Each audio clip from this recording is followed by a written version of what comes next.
nasceu há poucos meses. Foi no finalzinho de agosto que o Brasil instituiu a Política Nacional Integrada da Primeira Infância, que tem o objetivo de integrar as políticas públicas voltadas à primeira infância no país. É um desafio e tanto em um país com mais de 18 milhões de crianças nos primeiros 6 anos de vida, vivendo em contextos muito diversos. Integrar as políticas para a primeira infância significa também enfrentar as desigualdades que marcam as experiências dessas crianças. A primeira infância é um momento fundamental da formação. O que se vive nesta etapa pode ter impactos na vida toda. E a prioridade que as crianças devem ocupar nas políticas públicas é uma previsão constitucional, depois regulamentada pelo Estatuto da Criança e do Adolescente de 1990. No caso da primeira infância, há ainda outro referencial para garantir esse olhar cuidadoso das políticas públicas. Em 2016, foi promulgado o Marco Legal da Primeira Infância, um reconhecimento de que o Estado brasileiro precisa garantir o desenvolvimento integral dessas crianças, o que, claro, passa pela educação. O episódio de hoje trata das políticas voltadas à primeira infância no Brasil e do olhar que a educação tem dedicado a essa etapa. A gente vai mergulhar em movimentos recentes para tentar entender como eles podem impactar o futuro das crianças e, consequentemente, do país. Eu sou Davi Saad, diretor-presidente do Instituto Natura. Seja bem-vinda, seja bem-vindo. Aqui você ouve conversas sobre e para a educação. O podcast é quinzenal e chega aos tocadores de áudio às segundas-feiras. Hoje a gente recebe a CEO da Fundação Maria Cecília Souto Vidigal, Mariana Luz. A Mariana tem atuado em vários conselhos sem fins lucrativos e hoje integra o Conselho da Junior Achievement de São Paulo. Em 2015, ela foi nomeada Young Global Leader pelo Fórum Econômico Mundial. Podcast Instituto Natura. Diálogos sobre educação na América Latina.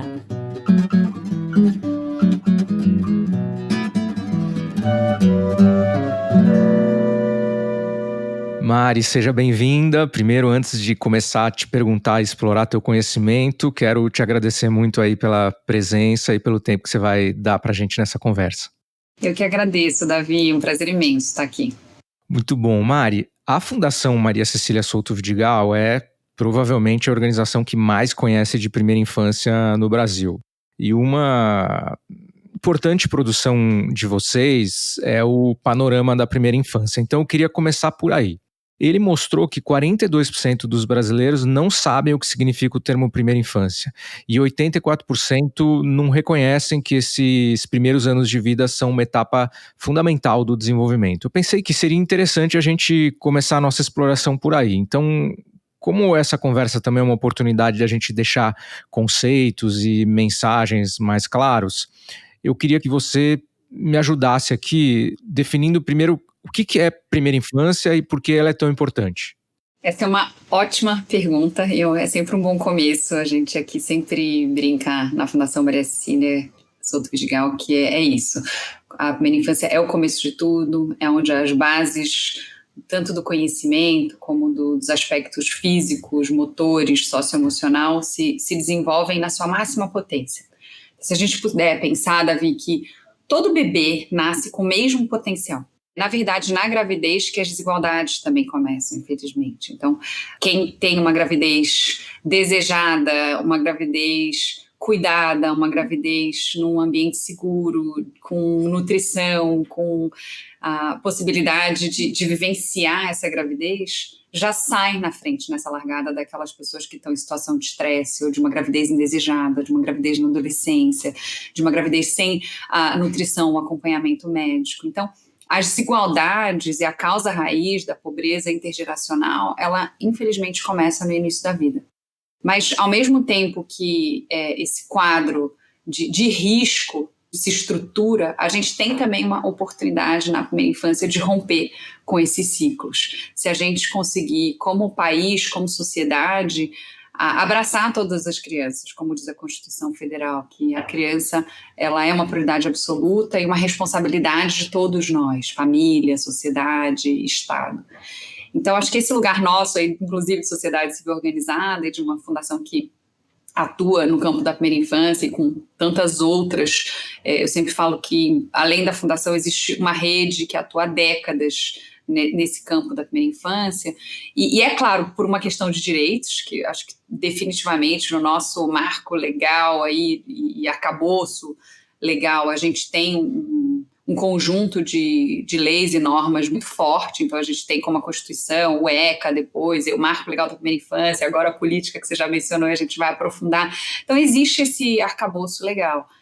Mas isso existe justamente porque a ciência está ao lado desse conjunto, corroborando e trazendo evidências muito sólidas de que é nessa fase da vida onde a gente tem a maior oportunidade de fazer um investimento com altos retornos, um investimento eficiente e que vai fechar essa equação aí de romper com o ciclo de pobreza. Então, o Nobel da Economia James Heckman fala que para cada dólar investido na primeira infância, a gente tem 7 de retorno, justamente porque o cérebro está se desenvolvendo na máxima potência, 90% do cérebro se constitui nessa fase da vida, e é isso que oferece para a gente a oportunidade de ser melhor na educação, no ponto de vista de saúde, em questões de violência e na própria economia, com mais geração de renda e maior empregabilidade. Então, são inúmeros aspectos que compõem essas equações, inúmeras evidências, acho que tanto no campo socioeconômico quanto no campo da neurociência. Ótimo. Mari, só para a gente tecnicamente fechar aqui, a primeira infância ela vai até os 6 anos, é isso? Exato, então da gravidez aos 6 anos. O marco legal da primeira infância, que é de 2016, ele fala 0 a 6, né? Essa foi a forma, então, como o Brasil, inclusive, define. Acho que é interessante dizer, Davi, que em outros países é até 5 anos. Nenhuma delas também passa os 6 anos, o que é comum de se ver fora é 0 a 5. Aqui no Brasil a gente definiu 0 a 6. A pré-escola, pensando, ela é até 5 anos e 11 meses, lembra? Então, assim, é justamente essa virada ali de até os 6. E a pesquisa que você mencionou, eu acho que é importante pensar nisso também. Foi uma pesquisa muito legal, eu recomendo todo mundo que está ouvindo aqui lá olhar, porque ela é um grande alerta. A gente fez agora no Agosto Verde. O Agosto Verde é o mês da primeira infância, para quem não sabe. Essa lei foi aprovada há 2 anos, então a gente já teve 3 agostos verdes, porque na verdade ela foi sancionada em julho, então o primeiro foi no mesmo ano de sanção, e aí agora já mais 2 agostos verdes. Então em 3 agostos verdes a gente achou que era importante trazer um dado de realidade, porque fica aqui eu, você, todo mundo que vai ouvir esse podcast um pouco já convencido e convertido. E a verdade é que o Brasil é maior que isso, o Brasil é complexo, são 5.570 municípios desse país e a gente quis ter um cheiro do que era o dado nacional. Então, foi com Datafolha essa pesquisa, a gente ouviu mais de 2.000 pessoas, 5 regiões, ele tem essa representatividade nacional. E o que a gente percebeu é isso, né? Os números são dramáticos, porque a gente tem esse número de 84%, que não tem nem ideia do impacto para o desenvolvimento, e tudo que a gente estava falando antes aqui é justamente esse é o período onde tem mais desenvolvimento humano acontecendo. Então, se a gente vai até para o detalhe desses 84% que não consideram, eles consideram, gente, a maior parte desses 84% considera que o maior pico de desenvolvimento é depois dos 18 anos. Nossa. Então, pensa, acabou a jornada da educação básica aos 18 anos, você está falando de um adulto, a inserção no mercado de trabalho para muitos. Então, eu agora comecei a olhar para ele, inclusive, como farol, porque se a gente não reduzir esse nível de desentendimento e ampliar o nível de entendimento, de compreensão da sociedade, vai ser difícil a sociedade demandar por essa política mesmo, para que ela seja implementada. Então, acho muito importante olhar para isso. Tudo bem, entendi o que você falou. Fico com 2 perguntas. Uma, se mesmo com essa fotografia terrível, o filme não é tão ruim assim, ou seja, isso está melhorando. Antigamente devia ser 100% e agora é 84%, que desconhecem. Então essa é uma pergunta, se você vê que isso está evoluindo. E a segunda pergunta é, como é que a gente faz para mudar isso?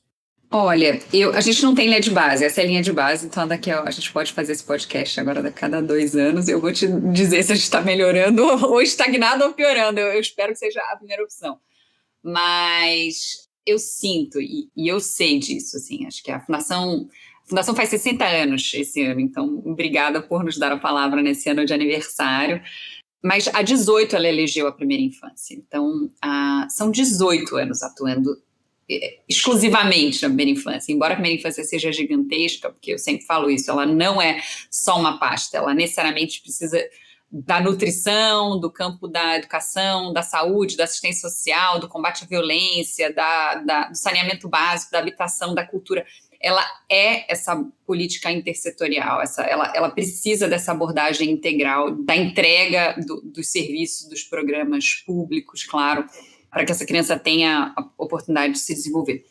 Mas acho que a gente avançou, assim, e a legislação mostra isso, né? Você fala de primeira infância hoje, é muito mais comum, acho que sobretudo nos meios sociais e da política, você saber que isso existe, que é uma fase da vida e que tem as suas especificidades, que eu acho que é isso que é mais importante, né? Acho que a gente faz parte da agenda dos direitos da criança e do adolescente, mas com esse olhar do bebê, do pequenininho, com essa especificidade da potência do desenvolvimento acontecendo a 1 milhão de conexões por segundo, que é só nessa fase da vida que acontece. Então, isso está melhor. A gente tem uma entrada maior nos meios de comunicação, você vê muitos jornalistas falando sobre isso, de forma muito qualificada, mais pesquisa.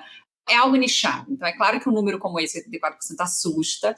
E eu acho que a gente precisa usá-lo como uma motivação de correr atrás de um prejuízo que ainda é grande nacionalmente. Mas eu diria que tem muito mais qualificação, referência e tema. E aí eu quero fazer um paralelo aqui, Davi, que é sempre útil para o ouvinte, que é assim, terceira idade também não era um termo consolidado há algumas décadas. O termo primeira infância vai se consolidando, sim. Ele também é recente do ponto de vista assim, de sair da bancada científica, acho que tem um pouco isso, a gente sempre pensa, há conceitos que estão há centenas de anos aí e a gente ainda está correndo atrás como sociedade. Acho que a primeira infância ainda é recente, ela tem décadas de saída da bancada científica. Mas acho que esse é um primeiro ponto, assim, eu sou otimista, eu vejo o copo cheio, apesar do indicador, mas eu quero colocar ele na pauta para a gente correr atrás. Eu vejo um caminho da gente conseguir combater esses 84% falando cada vez mais sobre isso e assim, convidando a cada ouvinte para fazer isso na sua família, na sua casa, no jantar, testando, sabe, os conceitos. Primeira infância é quanto? É 0 a 6? Primeira infância significa o quê? É importante para o desenvolvimento? Eu tenho uma crença assim, muito grande nesses movimentos de coalizão.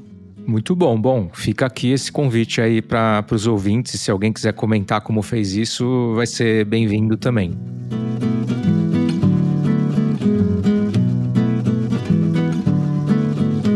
Mari, eu queria entrar nessa novidade que é essa nova política no Brasil, que é a Política Nacional Integrada da Primeira Infância. Queria uma primeira visão, uma primeira avaliação sua de como essa política está construída, quais são as principais características, se está no caminho certo. Enfim, queria te ouvir sobre essa política.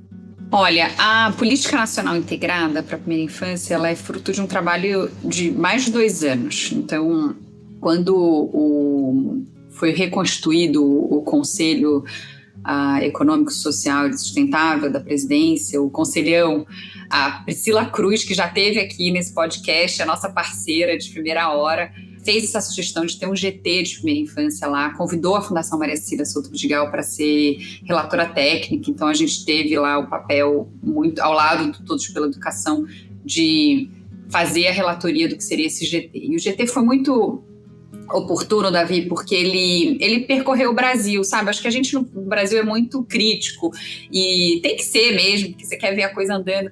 Mas a gente também fez uma reflexão de olhar para o Brasil e o que o Brasil tem de bom e como que o Brasil pode aprender com o próprio Brasil. Porque é isso, o Brasil é enorme, tem coisas incríveis acontecendo, não são boas práticas, são excelentes práticas implementadas em municípios, em estados.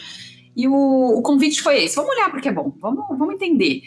Então, a gente fez todo um conjunto do que a ciência diz, que é um pouco do que eu já trouxe aqui, resumidamente. Quem quiser se aprofundar, vai no relatório, porque eu sou suspeita, eu sei, mas ele está incrível. Um relatório de muitas páginas entregue ao presidente Lula, o ministro Padilha e toda a cúpula ali do conselhão à época. E aí, a partir disso, Na sequência da entrega do relatório, a presidência lança um decreto já instaurando o Comitê Intersetorial da Primeira Infância e as diretrizes do que seria essa política. E depois, agora, né, nesse ano, o presidente Lula acabou de lançar, então no Agosto Verde, inclusive, a gente usou a efeméride do mês da primeira infância, no dia 5 de agosto de 2025, o presidente lança a Política Nacional Integrada da Primeira Infância. Claro, Davi, a gente está num país, que é o Brasil, que é lei pega ou não pega, então eu sempre digo isso, porque é verdade, né? A gente tem essa situação no nosso país. Então, lançar a política é um passo importante, celebrado pela gente, assim, a gente ajudou a construir as diretrizes que estavam no relatório, são as que estão previstas na política, eu entro um pouco mais nisso já, para todo mundo conhecer mais, mas eu acho que essa premissa, assim, de que se não for implementada não adianta nada, ela é muito a tônica de como a gente está se posicionando, defendendo, inclusive contribuindo, tá? Então, dito isso, a política tem 3 eixos e ela é muito legal, porque a gente tinha como pano de fundo ali fazer algo num campo importante, que tem muita gente atuando, que tem um certo entendimento e amadurecimento da próprio arcabouço legal, como eu falei antes, mas que também é diferente, é ousado, é inspirador, usa tecnologia. Então, isso tudo estava como pano de fundo do que foi a proposta. E aí, os 2 primeiros eixos, eles têm muito a ver com tecnologia e com gestão, porque aí a gente sabe que está na luta de implementar políticas aqui, que se não tem gestão, não tem boa implementação, não tem... É igual o chavão da avaliação, se você não pode mensurar, você não tem como melhorar. Então, a gente partiu desses princípios de gestão. E aí, os 2 eixos primeiros são: você tem um sistema integrado de informações e de dados da primeira infância. E aí, o que é primeira infância? Ou dados, o que são esses dados de primeira infância? Você tem que ter os dados da educação, então, da creche e da pré-escola de uma criança. Os dados da saúde, desde a gravidez, todo o acompanhamento do pré-natal e depois das consultas pediátricas, vacinação, alertas, tudo isso que vai vir no outro item. Aí você tem que ter os programas da assistência social, então, assim, não sei se todo ouvinte aqui conhece um CRAS, que é um Centro de Referência e Assistência Social. Todo mundo sabe que é uma pré-escola, nem todo mundo sabe que é um CRAS, mas o CRAS, ele é a porta de entrada para os programas de assistência do governo, para o Bolsa Família, por exemplo, que todo mundo conhece. Você tem que ir num CRAS, se cadastrar no CadÚnico e ter acesso ao Bolsa Família. Então, e o Bolsa é um elemento importantíssimo aí do combate à pobreza e da própria política também. Então, esses programas de assistência social, Minha Casa Minha Vida, tantos outros, e a base ali de violência, porque a violência, gente, tudo que eu falei de oportunidade, daqueles 90% do cérebro se desenvolvendo, para isso acontecer, a criança precisa ter nutrição, saúde, atendimento de saúde, educação e parentalidade ativa em casa. E a violência, ela é o contrário de tudo isso. Na verdade, ela, da mesma forma que a gente já sabe no Brasil que uma criança com fome não aprende, a gente também precisa entender que uma criança que apanha, que é violada e violentada, não aprende, não se desenvolve. É a mesma relação de retirar dessa criança a oportunidade dela se desenvolver. Então, o campo da violência, ele é um campo muito importante. E aí, esse sistema, ele integra tudo isso. O que é um milagre, tá, gente? Porque, assim, você vai pegar, o Davi sabe, os dados da educação não conversam nem com os dados da educação, de diferentes etapas, que dirá com os da saúde, com o da assistência, com o do sistema de violência. Então, é uma operação importante, assim, robusta. A gente está lá com o MGI trabalhando diretamente, com Casa Civil, DataPrev, tudo que você imaginar ali que faz gestão de dados no Brasil, o próprio DataSUS, para a gente entender como que vai conseguir fazer isso. E essa integração, ela funciona para o gestor, ela funciona para dentro do governo, para que o gestor consiga olhar a criança como única no sistema inteiro, e não absolutamente compartimentada por pasta. Então, eixo 1. Eixo 2 é esse mesmo sistema da porta para fora, é a comunicação com as famílias. Então, como é que a família vai enxergar essa criança de forma integral? Então, como é que ela vai ter num aplicativo, que eu acho que é o mais possível como caminho de solução que virá, o acompanhamento das notas da escola, por exemplo, que todo mundo sabe o que é, das vacinas, aonde você pode tomar vacina, deu a idade de uma vacina, você recebe um alerta no aplicativo, deu a idade de ir para a creche, quais são as creches perto de você, o que você precisa fazer para se inscrever, sabe? Essas orientações básicas que vão ajudar a família a inserir a criança no sistema mesmo e a ter acesso a esse serviço e programas, mas também que vão permitir que ela tenha esse histórico, então, tudo que aconteceu com a criança nos primeiros 6 anos de vida. Então, esses são os 2 pilares, assim, mais alta tecnologia, inovação e gestão de dados. E o outro, terceiro eixo, Davi, igualmente importante, é a qualificação dos 4 serviços. Então, você tem uma verticalização da qualificação da educação, da saúde, da assistência e da proteção e combate à violência. Muito bom. Quem se interessa por essa parte tecnológica aí da infraestrutura pública digital, eu fiz uma conversa com a Anitta aqui do Ministério da Educação e falamos bastante sobre isso e sobre os avanços, e acho que tudo isso que você está falando é super fundamental. Então, eu entendo que a política ela está no caminho, né?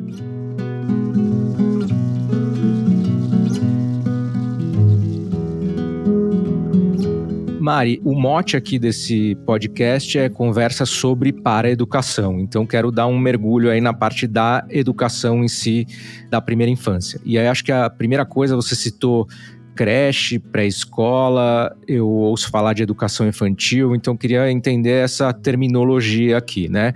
O que está composto na educação da primeira infância? Qual a diferença creche, pré-escola, educação infantil, primeira infância? Me ajuda a entender um pouco melhor essa terminologia para eu te fazer mais perguntas. Boa. Sabe que, às vezes, a minha turma que ouve ensino infantil e aí não gosta. Fala, não, isso não existe, essa terminologia está errada. Então, vamos mesmo qualificar. O termo é educação infantil. A educação infantil, ela é a primeira etapa da educação básica, então a gente sempre fala mais do Fundamental 1, Fundamental 2, do médio. A educação infantil é essa primeira etapa. Ela está composta tanto pela creche, que aí é a primeira etapa mesmo, que é 0 a 3 anos. Lembrando, Davi, que a creche não fazia parte da educação básica até a LDB, até 96, gente. Então é muito recente mesmo, sabe? Tanto que muita gente acha que a creche não é importante ou que ela é só para a criança ficar, para a mãe e o pai poderem trabalhar. E não, e a gente pode também entrar nisso um pouquinho também. Mas então, creche, primeira etapa, 0 a 3, e pré-escola, segunda etapa da educação infantil, que é 4 e 5 anos, já uma etapa obrigatória. A creche ainda é uma etapa voluntária, opcional, embora também haja espaço para conversar sobre isso. Só para você ter uma ideia, hoje no Brasil, a creche, a gente tem cerca de 37% da população relativa a esta etapa com acesso à creche. A nossa meta era 50% do PNE, o PNE está sendo discutido agora, a revisão está prevendo 60%. A gente acha que tem que ser mais atendimento à demanda do que necessariamente um percentual nacional, porque o Brasil é muito diferente. Pré-escola é obrigatório, então deveria ser 100%. A gente está na faixa do atendimento hoje de 94%. Eu até queria te fazer uma pergunta sobre isso na parte da creche, né? Porque a creche ela é diferente das outras etapas da educação básica justamente pelo que você falou, que ela não é obrigatória, né? Do ponto de vista das famílias terem que colocar seus filhos e filhas na creche, né? Diferente do que são as outras etapas da educação básica. E aí sempre, como a gente não controla perfeitamente a demanda, né? Fica essa dúvida de se falta creche, se não falta creche. Você aí, pelo teu conhecimento, tudo que vocês têm estudado, a gente ainda não chegou no estágio em que toda a demanda está satisfeita ou já chegou? A gente ainda tem um problema de acesso a creches no Brasil?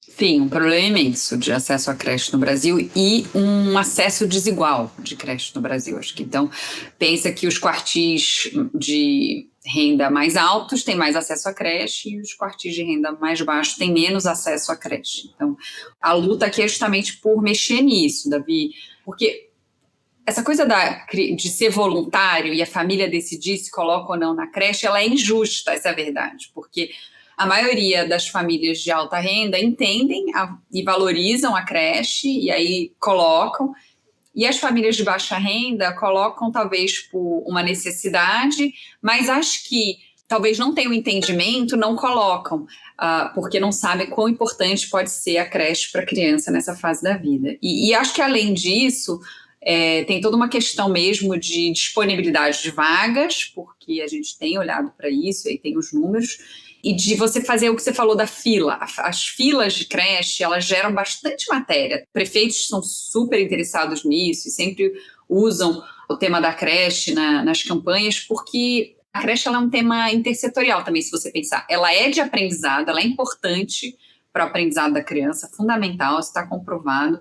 Mas ela também é importante para a segurança alimentar, eu sempre falo, criança, a maioria de creche pública no Brasil é integral, diferente de pré-escola até, tá? O que é ruim, é péssimo, porque você tem a criança na creche no integral, depois ela vai para a pré-escola sem ser integral, e aí a mãe não sabe o que fazer com essa criança, e acaba tendo soluções criativas que são prejudiciais para o desenvolvimento e para o aprendizado da criança, tá? Mas numa creche integral, você tem, além da aprendizagem, a segurança alimentar, o tema da segurança física também, a escola e a educação infantil, gente, pensa que a criança de 0 a 3, ela pode não falar ainda, certo? Então, a creche ela e a escola, do modo geral, um dos principais canais de denúncia contra a violência infantil, sobretudo para os pequenininhos, porque, na verdade, os professores que percebem comportamento, marcas no corpo, e são os agentes de denúncia. Então, ela é esse lugar protetivo, de segurança mesmo, de segurança alimentar, de aprendizado, e ainda é, de fato, sem dúvida nenhuma, é importante falar isso, um lugar que permite às mães se reinserirem no mercado de trabalho, embora os dados sejam péssimos também, assim, depois de ter filho, as mães demoram mais de uma década, normalmente, para se reinserir no mercado de trabalho. Tá? E aí, a solução que a gente está sugerindo no Congresso, para o PNE, Davi, é na linha que você trouxe. Já tem uma lei que obriga os municípios a divulgarem atendimento e demanda de creche. Isso foi feito primeira vez ano passado, a gente está aprimorando isso porque eles não têm ferramentas para fazer isso ou mecanismos comparativos que sejam eficientes, mas acho que foi um primeiro movimento, e agora a nossa sugestão é isso, é que a gente tenha atendimento à demanda. Por quê? São Paulo hoje atende mais de 60%, está acima da meta. Mas ainda tem demanda. Por quê? Porque é uma zona urbana, onde os pais trabalham e que as crianças precisam mais. Então, não é porque eles superaram a meta que eles não têm que oferecer mais creche. Agora, uma creche no Pará tem características diferentes, amazônicas e com acessos diferentes. Então, qual que é a necessidade real ali? Porque se você impõe 60% para o país inteiro, você eventualmente impõe 60% para um município no Pará que não precisa de 60%. E é isso que a gente está discutindo e que eu acho que é justamente a qualificação da implementação de políticas para um país tão continental quanto o nosso. Perfeito.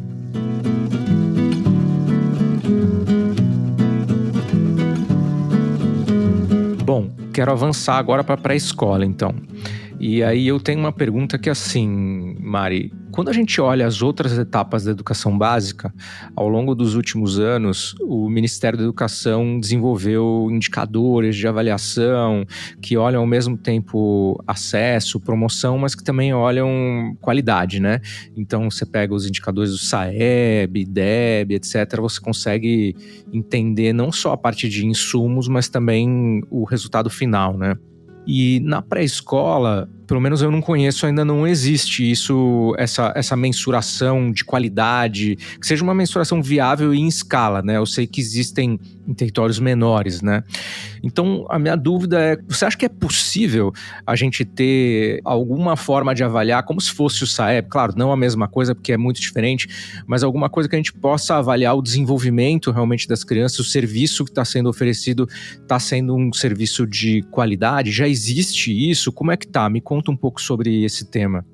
Dá para avaliar, a gente tem certeza, porque a gente já fez isso aqui, já mostrou com ensaios e estudos preliminares.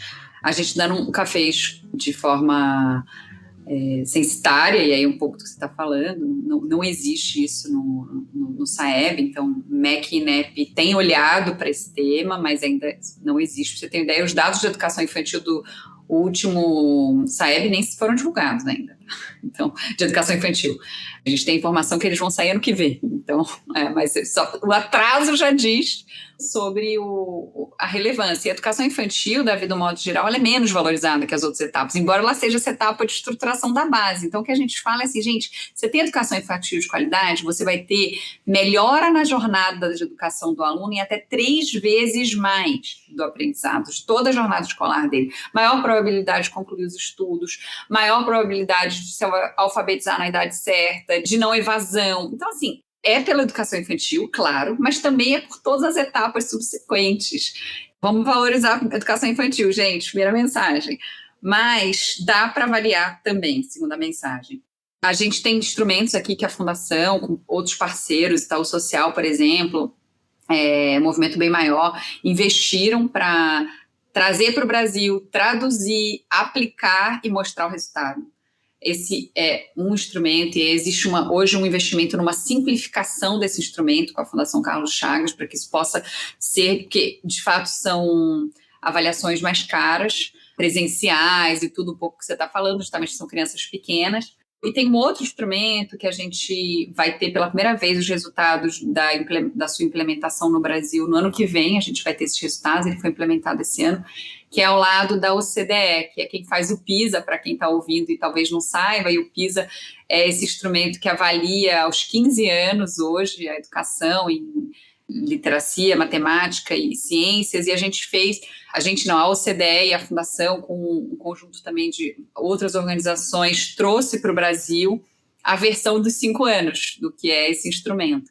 E o mais legal, Davi, que eu acho que para todo mundo entender aqui, é possível aplicar e fazer, é um instrumento super adaptado para essa etapa, lúdico aos 5 anos, mas ele não olha só para a criança, ele olha para a criança, para a família, e também para os professores, porque essa visão da criança como um ser dentro de uma comunidade, que tem outros atores ali que têm algo a dizer sobre ela, mas os resultados serão da performance dessa criança, né, de como está a aprendizagem dessa criança. E o interessante desse instrumento é que, em comparação com o PISA, ele já mostra algo que você vai gostar de saber, Davi, que são gargalos parecidos. Então, os mesmos gargalos que a turma tinha no PISA já se mostram presentes aos 5 anos de idade. Então, justamente para a lógica da eficiência da educação, o que significa? Que se a gente investe no início, a gente talvez não tenha que, de forma menos eficiente, tentar fazer essa criança recuperar aquele aprendizado lá aos 15 anos. Então, a gente vai ter isso, é novo, a gente tem também dialogado, inclusive vai fazer parte, a Fundação faz parte desse GT novo do INEP para a educação infantil e vai olhar para o SAEB.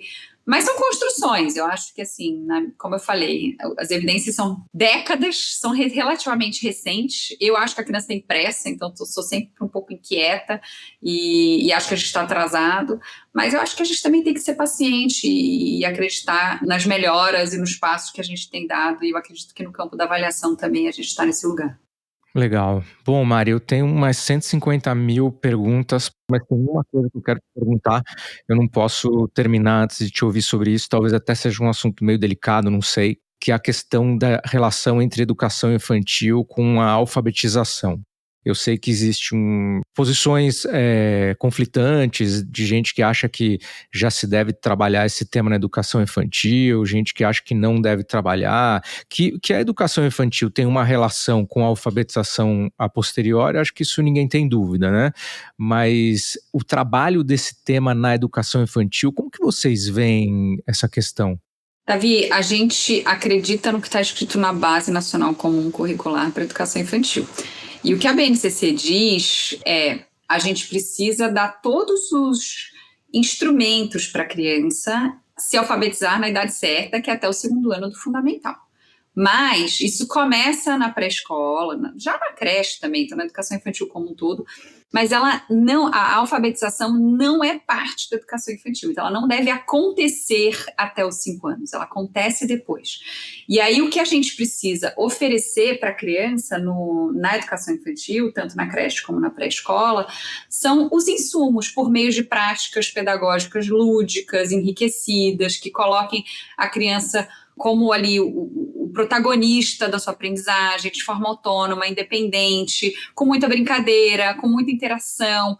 E isso não acontece naturalmente. Isso precisa de muito investimento, entendimento do que são essas práticas lúdicas, para o professor conseguir conduzir esse processo da melhor forma possível para a criança construir tudo, inclusive esse pensamento criativo, esse entendimento de mundo, essa experiência do que a gente na base chama, né, do eu, do outro, do nós.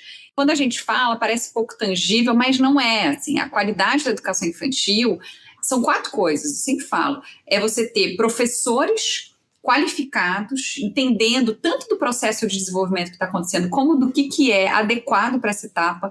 Você ter essas práticas pedagógicas adequadas e enriquecidas e não engessadas, porque a criança está nessa explosão ali de sinapses, de conexões cerebrais acontecendo, e ela tem que ter essa liberdade poética dessas experiências ricas acontecerem.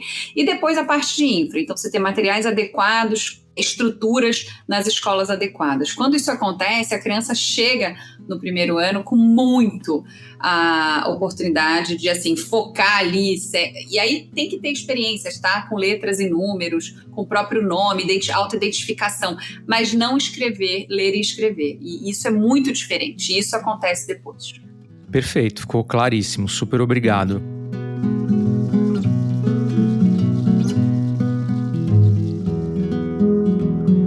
Eu sempre termino os episódios com uma pergunta que eu fico muito curioso para ouvir a resposta. Qual o sonho possível para a educação brasileira em 10 anos? E por esse termo sonho possível, né, a gente quer uma mistura do desejo, da vontade, mas também um pouco da realidade, né, do que a gente acha que pode acontecer. Então, queria te ouvir, assim, pensando em educação brasileira, que obviamente você pode fazer um recorte para a educação infantil se você quiser, mas assim, o que você acha que é possível a gente esperar aí num horizonte de 10 anos? Davi, 10 anos a gente tem assim quase 2 primeiras infâncias, né? E a gente tem 2 mandatos e meios de governos. Então a gente tem toda a chance do mundo de implementar, no caso meu aqui, essa política nacional integrada da primeira infância com qualidade. Eu acho que a gente, quando fizer isso, a gente melhora não só a educação, mas toda essa abordagem integral e intersetorial para a criança e para suas famílias. E o meu sonho é que essa política seja igual ao Bolsa Família hoje, que ela seja tanto uma prioridade política como uma demanda real da população, porque só quando ela tiver esses 2 pilares que a gente não vai poder abrir mão dela, nem como sociedade e nem nenhum político vai ter espaço para abrir mão de uma política que é tão potente, que é tão estrutural e que pode, de fato, combater as desigualdades na sua causa raiz no nosso país. E esse, sem dúvida, é meu sonho. Eu espero que ele se concretize, porque eu acho que tem chances.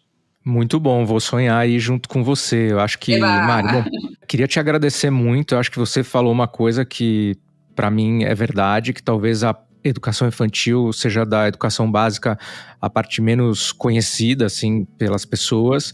Eu mesmo, que já estou na área da educação faz muitos anos, aprendi um montão aqui com essa conversa, então queria super te agradecer.